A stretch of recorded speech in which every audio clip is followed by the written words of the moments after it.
So you've just been offered a job and the salary isn't what you expected. So how do you manage that? This week, I want to give you some tips on how to manage your salary when you're at an offer stage. So I've had a recent conversation with somebody who's in this situation, so I wanted to do a video on this and how to manage it. The first tip I wanted to give you is transparency and communication is key to the recruitment process on all parties.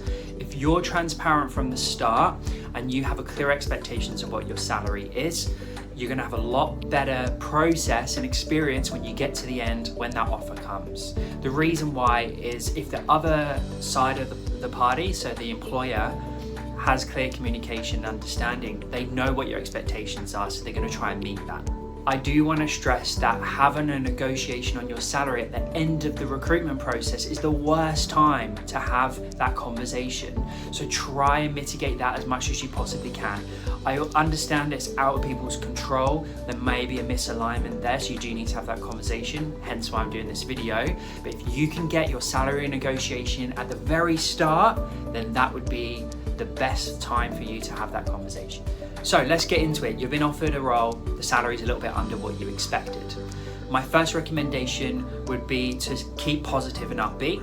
I would also reiterate that you're still interested in the role and that you are very happy that you've had the offer.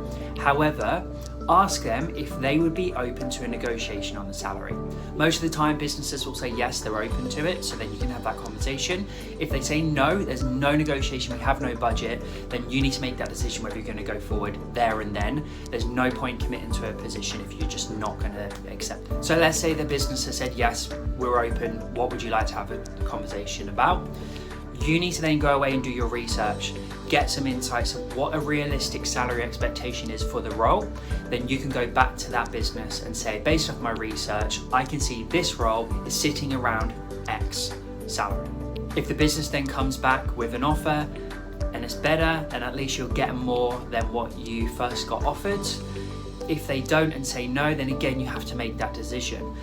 If they say no, and I do want to give you this tip, then the next part of your conversation is, when can we have a conversation based on my performance and based on the market of these roles? When can we have that conversation about bringing the salary up to X? So I always aim for that kind of 3 to 6 months. So in 3 to 6 months time, can we have a conversation about my salary based on my performance and based on the market salary expectations right now? So have that conversation early as you possibly can is number one tip. Ask, is there room for negotiation? Do your research and then come to them with a business case of why you think the salary should be what it is. If they say no, make sure that you have that set time or place to have a conversation later based on your performance and what the salary is sitting in terms of the market right now. I hope this helps. I hope it's beneficial for you. If you've got an offer, fantastic. Feel free to reach out to me. I'm happy to give you some advice on this. I love giving advice. My whole purpose of working in recruitment is that I can give other people a purpose, and I love giving advice in recruitment. So reach out, happy to give advice, and I look forward to sharing another one with you next week.